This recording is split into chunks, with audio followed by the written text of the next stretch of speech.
ಬಿಜಾಪುರ ಲೋಕಸಭೆತರಾದಂಥ ರಮೇಶ್ ಜಿಗಜಿಣಿ ಸಾಹೇಬ್ ನಮಸ್ಕರಿಸಿ, ಇದೇ ರೀತಿ ವಿಜಯಣ್ಣ ಪಾಳ್ಗೆ ನಮಸ್ಕರಿಸಿ, ಸೋಮನಗೌಡರಿಗೆ ನಮಸ್ಕರಿಸಿ, ಅರುಣ್ ಶಾಪರ್ನಾಜ್ ನಮಸ್ಕರಿಸಿ, ಅಪ್ಪಣ್ಣ ನಮಸ್ಕರಿಸಿ, ಅದೇ ರೀತಿ ಸುರೇಶ್ ಗೌಡ ಬಿರಾದ, ಕಾಸುಗೌಡರು, ಕೋಟೇಶ್ವರಿಗೆ, ಅದೇ ರೀತಿ ಸಂಜು ಅಣ್ಣರಿಗೆ ಎಲ್ಲರಿಗೂ ನಮಸ್ಕರಿಸಿ ಇವತ್ತಿನ ಪತ್ರಿಕಾಗೋಷ್ಠಿಯನ್ನು ಕರೆದ ಉದ್ದೇಶ ಕಾಂಗ್ರೆಸ್ ಸರ್ಕಾರದ 2 ವರ್ಷದ ಅವಧಿಯಲ್ಲಿ ಕಾಂಗ್ರೆಸ್ ಸರ್ಕಾರ ಮಾಡಿದ ಸಾಧನೆ ಬರೀ ಸಾಧನೆ ಅನ್ನಕ್ಕಾಗೋದಿಲ್ಲ, ಮಹಾಸಾಧನೆಯನ್ನು ಮಾಡಿದಂಥ ಏನು ಸಾಧನೆ ಅಂದರೆ ಬೆಲೆ ಏರಿಕೆನೇ ಮಹಾಸಾಧನೆ. ಅವರು ಈ ಬೆಲೆ ಏರಿಕೆಯಿಂದ ಬಡವರಿಗೆ ಬರೆ ಹೇಳ್ತಕ್ಕಂಥ ಕೆಲಸ ಮಾಡಿತ್ತು.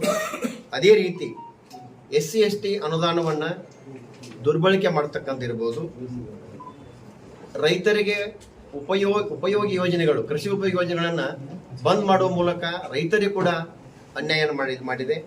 ಅಲ್ಪಸಂಖ್ಯಾತರಿಗೆ ಕಾನೂನು ಇಲ್ಲದೆ 4% ಗುತ್ತಿಗೆಯಲ್ಲಿ ಮೀಸಲಾತಿ ಕೊಡು. ಆದ್ರೆ ಇವತ್ತು ಕಾಂಗ್ರೆಸ್ ಸರ್ಕಾರಕ್ಕೆ ಏನಾಗಿದೆ ಅಂದ್ರೆ ಇಡೀ ರಾಜ್ಯ ಜನ ಕಾಂಗ್ರೆಸ್ ಸರ್ಕಾರ ಬಿಟ್ಟು ದೂರ ಬಂದ್ಬಿಟ್ಟಾರೆ. ಅವರ ದುರಾಡಳಿತ, ಅವರ ಬೆಲೆ ಏರಿಕೆ, ಅವರ ಕಾರ್ಯವೈಖರಿ ಕಂಡ ಇಡೀ ರಾಜ್ಯ ಜನ ಕಾಂಗ್ರೆಸ್ ಅಂತ ಬಿಟ್ಬಿಟ್ಟಾರ. ಅವ್ರಿಗೆ ಮುಂದೆ ಚುನಾವಣೆ ಭಯ. ಅವರಿಗೆ ಅವ್ರ ಏನದ ಅಂದ್ರೆ ಅಲ್ಪಸಂಖ್ಯಾತರಿಗೆ ಇಟ್ಕೊಂಡು ಅಂತಕ್ಕಂಥ ಒಂದು ವಿಚಾರ ಇಟ್ಕೊಂಡು ಅಲ್ಪಸಂಖ್ಯಾತರಿಗೆ 4% ಮೀಸಲಾತಿಯನ್ನು ಘೋಷಣೆ ಮಾಡ್ತಾರೆ. ಆದ್ರೆ ರಾಜ್ಯದಲ್ಲಿ ಕಾಮಗಾರಿಗಳೇ ಇಲ್ಲ. ಗುತ್ತಿಗೆದಾರರು ರಾಜ್ಯವನ್ನು ಬಿಟ್ಟು ಬೇರೆ ರಾಜ್ಯಕ್ಕೆ ಕೆಲಸ ಮಾಡ್ಲಿಕ್ಕೆ ಹೋಗ್ತಾ ಇದ್ದಾರೆ. ಟೆಂಡರ್ ಕರೆದಂಥ ಕಾಮಗಾರಿಗಳು 0. ಆದ್ರೆ ಅಲ್ಪಸಂಖ್ಯಾತ 4% ಎಲ್ಲಿ ಕೊಡ್ತೀರಿ? ಕಾಮಗಾರಿಗಳಿಲ್ಲ.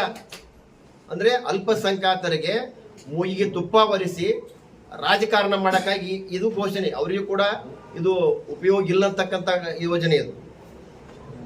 ಇದರ ವಿರುದ್ಧ ಇವತ್ತು ನಮ್ಮ ಭಾರತೀಯ ಜನತಾ ಪಕ್ಷದ ರಾಜ್ಯಾಧ್ಯಕ್ಷರಾದಂಥ ಯುವ ಶಕ್ತಿಯಾಗಿ ಇವತ್ತು ಕಾಂಗ್ರೆಸ್ ಸರ್ಕಾರದ ವಿರುದ್ಧ ಹೋರಾಟ ಹಮ್ಮಿಕೊಂಡು ಇವತ್ತು ಶಿವಾಜಿ ಸರ್ಕಲ್ನಲ್ಲಿ ಜನರನ್ನು ಜಮಾಯಿಸಿ ಮಹಾತ್ಮ ಗಾಂಧಿ ಸರ್ಕಲ್, ಬಸವೇಶ್ವರ ಸರ್ಕಲ್, ಸಂತ ಕನಕದಾಸ್ ಸರ್ಕಲ್, ಮುಂದೆ ಅಂಬೇಡ್ಕರ್ ಸರ್ಕಲ್, ಮುಂದೆ ದರ್ಬಾರ್ ಮೈದಾನದಲ್ಲಿ ಸಮಾವೇಶವನ್ನು ಒಂದು ಆಯೋಜನೆ ಮಾಡಿದ್ವಿ. ವಿಚಿತ್ರ ಕಾಂಗ್ರೆಸ್ ಸರ್ಕಾರ ನಡೆ ನಾವು ಭಾರತೀಯ ಜನತಾ ಪಕ್ಷ ರಾಜ್ಯಾಧ್ಯಕ್ಷರು, ರಾಜ್ಯ ತಂಡ ಇವತ್ತು ಹೋರಾಟವನ್ನು ಹಮ್ಮಿಕೊಂಡ್ರೆ ಅವರು ಕೂಡ ಹೋರಾಟ ಮಾಡ್ತಾರೆ. ಕೇಂದ್ರ ಸರ್ಕಾರ ಅಂದ್ರೆ ಕೇಂದ್ರ ಸರ್ಕಾರದಲ್ಲಿ ಸಿದ್ದರಾಮಯ್ಯನವರು ಮುಖ್ಯಮಂತ್ರಿ ಕೇಳ್ತಾರ, ಕೇಂದ್ರ ಸರ್ಕಾರದಲ್ಲಿ ಬೆಲೆ ಏರಿಕೆ ಆಗಿಲ್ವಾ ಅಂತಕ್ಕಂಥ ಪ್ರಶ್ನೆ, ಕೇಂದ್ರ ಸರ್ಕಾರ ಸಾಲ ಮಾಡಿಲ್ವಾ ಅಂತಕ್ಕಂಥ ಪ್ರಶ್ನೆಯನ್ನು ಕೇಳ್ತಾರೆ. ಆದ್ರೆ ಮುಖ್ಯಮಂತ್ರಿಗೆ ನಾ ಕೇಳಕ್ಕೆ ಇಚ್ಛೆ ಪಡ್ತೀನಿ, ಸಾಲ ಕೇಂದ್ರ ಸರ್ಕಾರದಲ್ಲಿ ಮಾಡಿರ್ಬೋದು, ಬೆಲೆ ಏರಿಕೆ ನಿಮ್ಮ ಹಾಗೆ ಉಸಿರಾಡುವ ಗಾಳಿ ಒಂದೊಂದು ಬಿಟ್ಟು ಎಲ್ಲ ವಸ್ತುಗಳ ಮೇಲೆ ಏರಿಸಿಲ್ಲ. ಸಾಲ ಮಾಡಿರ್ಬೋದು. ಆ ಸಾಲ ಮಾಡಿ ಇನ್ವೆಸ್ಟ್ಮೆಂಟ್ ಮಾಡ್ತಾ ಇದ್ದಾರೆ. ದೇಶದ ಇನ್ಫ್ರಾಸ್ಟ್ರಕ್ಚರ್ ಡೆವಲಪ್ ಆಗ್ತಾ ಇದೆ. ಎಲ್ಲ ರಂಗದಲ್ಲಿ ಕೂಡ ಭಾರತ ಇವತ್ತು ರೈಲ್ವೆ ಇಲಾಖೆ ತಗೋರಿ, ಏರ್ಪೋರ್ಟ್ ತಗೋರಿ, ರಾಷ್ಟ್ರೀಯ ಹೆದ್ದಾರಿ ತಗೋರಿ, ಇನ್ನೂ ಹಲವಾರು 100 ರಂಗಗಳಲ್ಲಿ ಕೂಡ ಭಾರತ ಸಮೃದ್ಧಿಯನ್ನು ಕಾಣ್ತಾ ಇದೆ. ಇಂಥ ಒಂದು ಸಂದರ್ಭದಲ್ಲಿ ಅವರಿಗೆ ಕೇಳಲಿಕ್ಕೆ ನಿಮ್ಮಲ್ಲಿ ಯಾವ ಥರದ ಅವಕಾಶ ಇಲ್ಲ.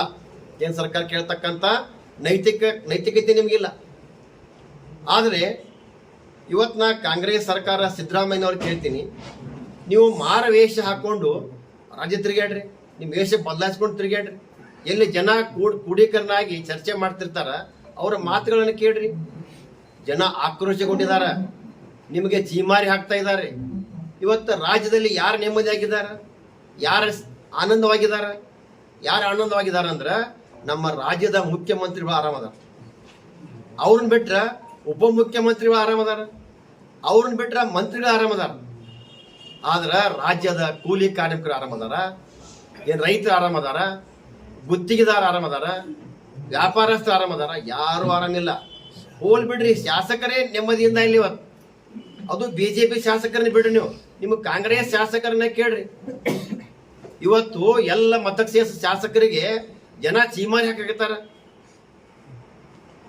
ಇಂಥ ಒಂದು ಪರಿಸ್ಥಿತಿಯಲ್ಲಿ ಕಾಂಗ್ರೆಸ್ ಶಾಸಕರ ಪರಿಸ್ಥಿತಿ ನೆಮ್ಮದಿಯಿಂದಿಲ್ಲ. ನೀವು ಕೆಲವೊಂದು, ನಾನು ಬಿಜಾಪುರ ಜಿಲ್ಲೆ ಜಿಲ್ಲಾ ಅಧ್ಯಕ್ಷನಾಗಿ ಬಿಜಾಪುರದಲ್ಲಿ ಸಿದ್ದೇಶ್ವರ ಆಶ್ರಮ ನಡೆದಾಡುವ ದೇವರು, ಸಿದ್ದೇಶ್ವರ ಆಶ್ರಮ ಸುತ್ತಮುತ್ತ ಬಡಾವಣೆ ತಿರುಗಾಡ್ರಿ, ಭಾಳಷ್ಟು ಜನ ಆಶ್ರಮ ಸುತ್ತ ಇರ್ಬೇಕಂತೇಚಿಂದ ಅಲ್ಲಿ ವಾತಾವರಣ ಚಲೋ ಇರ್ತೇಚಿಂದ ಅಲ್ಲಿ ಭಾಳಷ್ಟು ಮನೆ ಕಟ್ಟಿ ನೆಮ್ಮದಿಯಾಗಿ ಇರ್ಬೇಕಂದ್ರೆ ಮನಿ ಬಾಗ್ಲ ತೆಗೆದು ಹೊರಗೆ ರೋಡ್ ನೋಡ್ಬಿಟ್ರೆ 40 ವರ್ಷ ಹಿಂದೆ ಏನು ಹಳ್ಳಿ ಒಳಗೆ ಇದ್ದೀವಿ ಆ ವಾತಾವರಣ ನಮ್ಮ ಐಶ್ವರ್ಯ ನಗರ, ಆನಂದ್ ನಗರ್, ಆಶ್ರಮ ಸುತ್ತ ಎಲ್ಲ ಬಡಾವಣೆ ಹೆಂಗೆ ಕಾಣಕತ್ತೈತಿ. ಆ ಶಾಸಕರನ್ನ ಚೀಮಾರಿ ಹಾಕತ್ತಾರ. ಇಂಥ ಒಂದು ಪರಿಸ್ಥಿತಿಯಲ್ಲಿ ಕಾಂಗ್ರೆಸ್ ಪರಿಸ್ಥಿತಿ ಹಿಂಗದ.